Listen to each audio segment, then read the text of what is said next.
ভিডিওতে আমরা দেখার চেষ্টা করব আমরা কোন পাঞ্চুয়েশন গুলো ব্যবহার করে একটা বাক্যকে এন্ড করতে পারি। বেসিক্যালি আমরা তিন ধরনের পাঞ্চুয়েশন ব্যবহার করে একটা বাক্যকে সমাপ্ত করতে পারি। এর মধ্যে প্রথম যে পাঞ্চুয়েশনটা ব্যবহার করি সেটা হচ্ছে আমাদের পিরিয়ড, অথবা এটাকে আমরা অনেকে ফুল স্টপ বলে থাকি। সো ফুল স্টপ বা পিরিয়ড কি করে?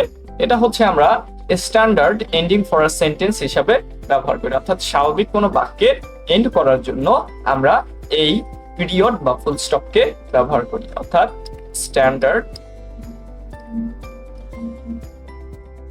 Standard ending for a sentence.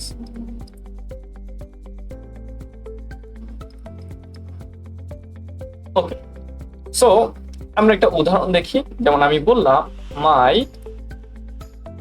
Mom ate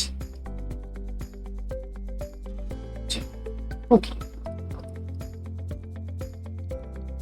আমার মা কুকি খেয়েছিল। এটা একটা স্বাভাবিক একটা বাক্য, একটা স্ট্যান্ডার্ড একটা বাক্য।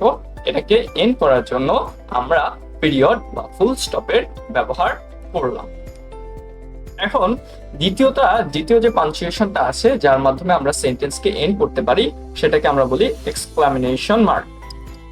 এক্সক্লামেশন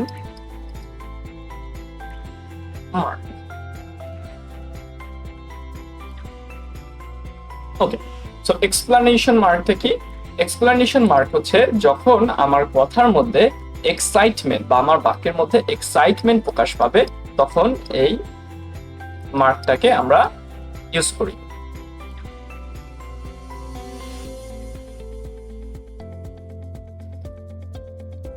ওকে, এক্সাইটমেন্ট। যেমন আমরা একটা বাক্য বললাম I am going to eat so much cookies. So আমি কি বললাম?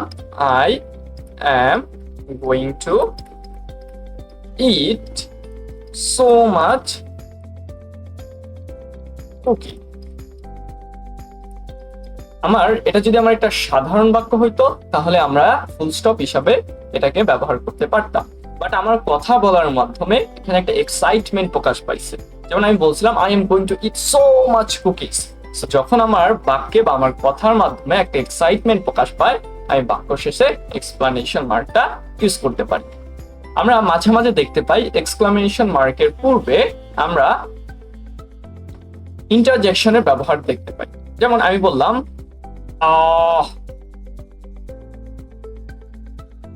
go home now, go to your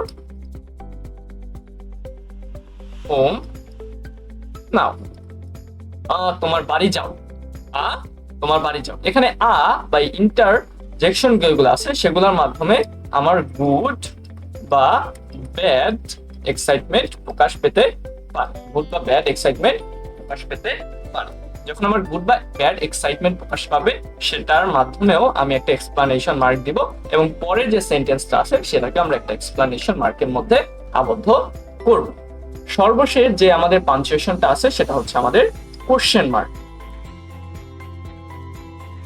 question mark, আমরা কোশ্চেন মার্কের মাধ্যমেও একটা সেন্টেন্সকে খুব সুন্দর করে এন্ড করতে পারি। কোশ্চেন মার্কটা আমরা ব্যবহার করি যখন আমরা কোনো প্রশ্নসূচক বাক্য ব্যবহার করি বা কোনো প্রশ্নসূচক অ্যান্সার চাই, অর্থাৎ ডিনোটস কোশ্চেনস। উদাহরণস্বরূপ আমি বলতে পারি ইজ দিস কুকি এডিবল, অর্থাৎ এই কুকিটা কি খাওয়া যায়? তো এরকম কোশ্চেন যখন আমরা চাচ্ছি বা কোশ্চেনের অ্যান্সার যখন আমরা চাচ্ছি তখন আমরা কোশ্চেন মার্ক ব্যবহার করব। আমাদের কথাবার্তা যখন একটা এক্সাইটমেন্ট প্রকাশ পাবে তখন আমরা এক্সপ্লানেশন মার্ক ব্যবহার করব এবং সাধারণ কোনো বাক্য অর্থাৎ স্ট্যান্ডার্ড কোনো বাক্যের এন্ডিং এর ক্ষেত্রে আমরা পিরিয়ড বা ফুল স্টপের ব্যবহার